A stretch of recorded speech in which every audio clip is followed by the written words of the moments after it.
Hey everyone, it's Bob Crossan. I'm the editorial director for Wastewater Digest, and I'm joined today by Christoph Dobson. He is the general manager for Regional SAN, and we're going to be talking about EchoWater, a series of projects since 2010 for planning and design and construction on regional SAN facilities over the past decade.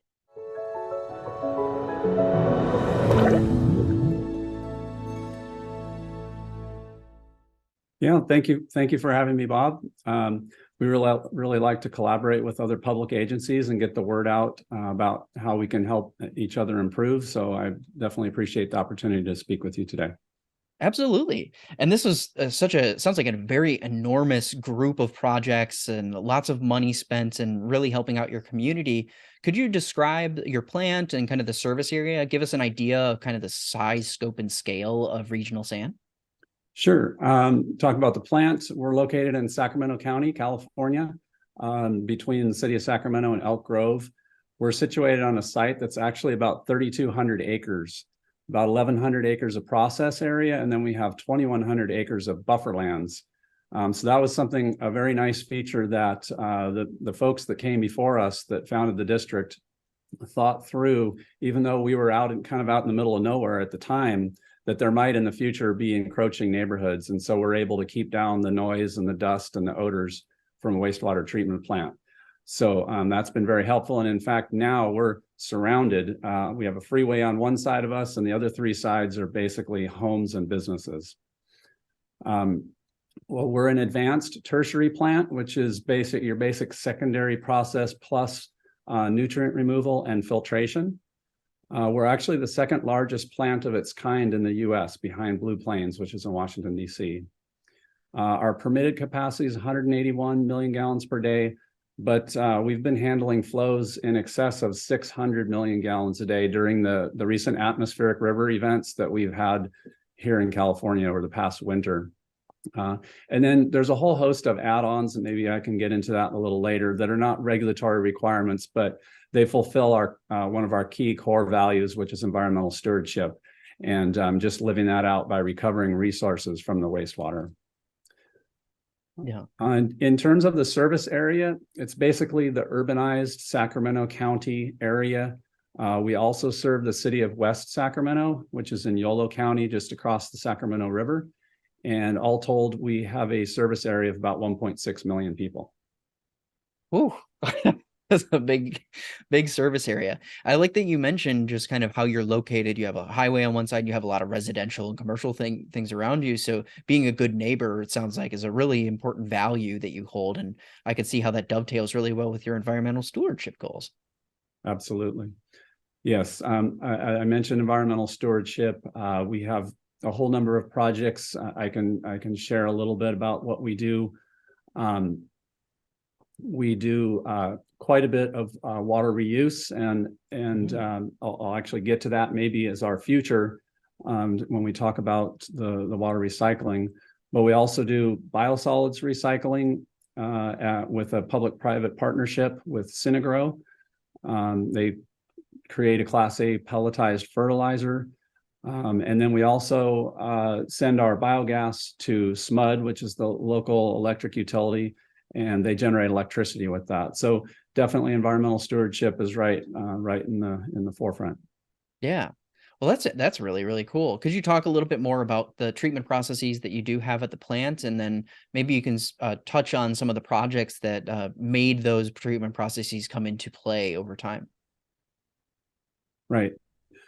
So primary treatment includes bar screens, settlement, scum and grit removal, basic stuff. Then we move to the secondary process, which includes the BNR, biological nutrient removal.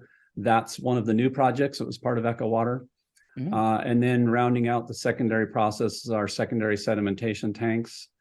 The tertiary process, this is another new process for us, is granular media filtration. So that was a new one that was part of the EchoWater project. And then, of course, we have disinfection contact basins, and finally neutralizing the chlorine with sodium bisulfite before we discharge to the Sacramento River. We actually have a pipeline diffuser that's about 800 feet long. It's at the bottom of the Sacramento River, and that's where our discharge point is. And then on the solid side, we have anaerobic digestion. From there, the solids head out to our solid storage basins, where they further break down over about a 5-year period. And then we like to call it harvesting, but we dredge the solids from the bottom and then inject those into the soil and disc that into the soil of our lined dedicated land disposal units. And then, as I mentioned, about a quarter of our solids are sent to the biosolids recycling facility. That's a public-private partnership with Synagro, and they manufacture a Class A pelletized fertilizer that's applied on local farms in the region. Yeah. Could you talk a little bit more about the BNR? I want to talk about the tertiary as well, but the BNR treatment there, seems to be becoming more popular. What have you seen from that technology, and how has that helped your treatment process? Well, our permit, we mentioned back in 2010, we received a permit, NPDES permit, that required the removal of ammonia. And our process at the time was carbonaceous oxidation tanks. They don't remove ammonia. So the BNR is there to remove ammonia. It's extremely effective, very good process. We're removing 99% plus of the ammonia in the wastewater, and actually about 88% of the total nitrogen. So it's been a very good, reliable process for us so far. It's been online for a couple of years now. Yeah. What about the tertiary stuff? You said that was kind of another project that's a little bit newer. What are some of the lessons you've learned there, and what's the technology you're using there? And yeah, could you tell us a little bit more about it? What we've learned there, first of all, it's I guess kind of an old school technology. Think of it as a glorified pool filter. It's granular sand media filtration. So just your basic filtration. Again, it's very effective, but we just have it online. So we'll have to wait and see a little bit to tell you more about how it's performing. But that is the tertiary step that was also required as part of our permit. And included with that is enhanced disinfection as part of that, what we call TTF, or tertiary treatment facility. Yeah. How did you guys fund for all of these things? Was it a combination of rates and funding from other sources? Was there a WIFIA involved with that? What were some of the funding sources there? Well, our ratepayers funded the project, 100%, no grants. We did get one of the largest grants in the nation, not grants, sorry, one of the largest loans in the nation through the SRF, State Revolving Fund Loan Program. That was a tremendous help over the course of that. Because the size of the project is so large, we were actually able to save about $500 million in interest savings. The interest rates were 1.7 and 1.8% for this project. I didn't touch on it before, but it's original estimate was 1.5 to 2.1 billion dollars.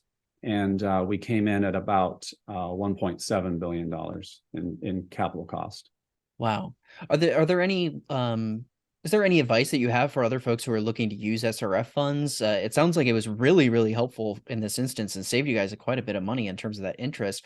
Are there principles that you try and share with other utilities out there when it comes to SRF funding? Well, I mean, it was definitely made sense, obviously, because of the savings there. It becomes less and less effective in terms of the administrative burden you have to go through as you get to smaller and smaller projects. So that's always a consideration. But in our case, it really, was a no-brainer.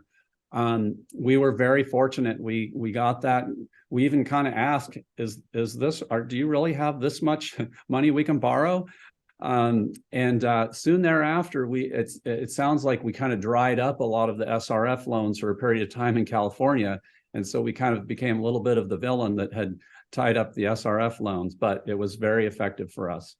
Yeah. Well, and now there's the infrastructure bill, which has a lot of SRF money hopefully coming to everyone. So not so much the villain anymore, I would assume. No, and we were able to, I mean, we were able to come through and build the projects without using all of that funding. So it's turned out well. Great. Well, you touched on water reuse early on and said that this is some of your future planning. Could you talk a little bit about that and some of your future goals that you have for regional sand? Yeah.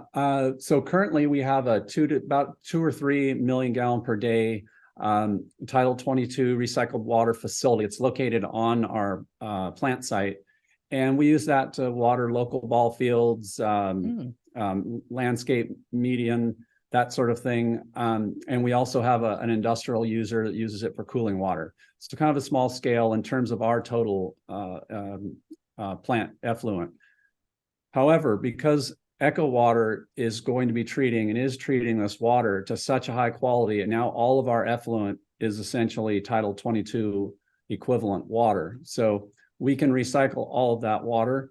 And so really this new program that we're developing, it's called HarvestWater, and it's really the next evolution in our resource recovery effort. So we have this very high quality water. How are we going to use it beneficially rather than just discharging it back to the river?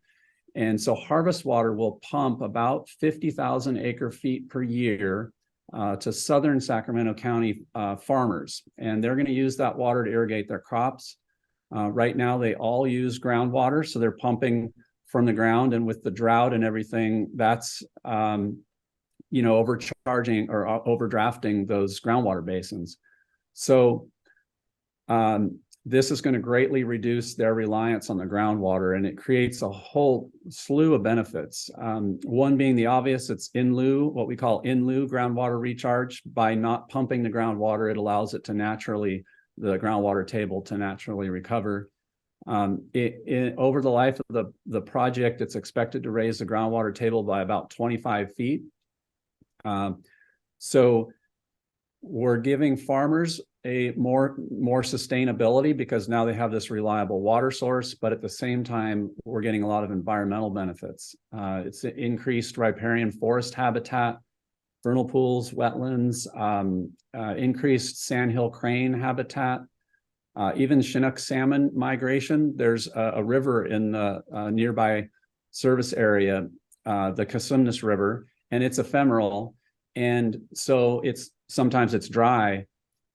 Because of the rise in the groundwater table, it's expected that we will have a longer wetted section of that river, as well as increasing the window of time that it's got water in it, and that helps with the salmon migration. So a lot of great environmental benefits. It's about a $600 million capital project. We've gotten about half of that right now in grant funding. That's coming through the state of California.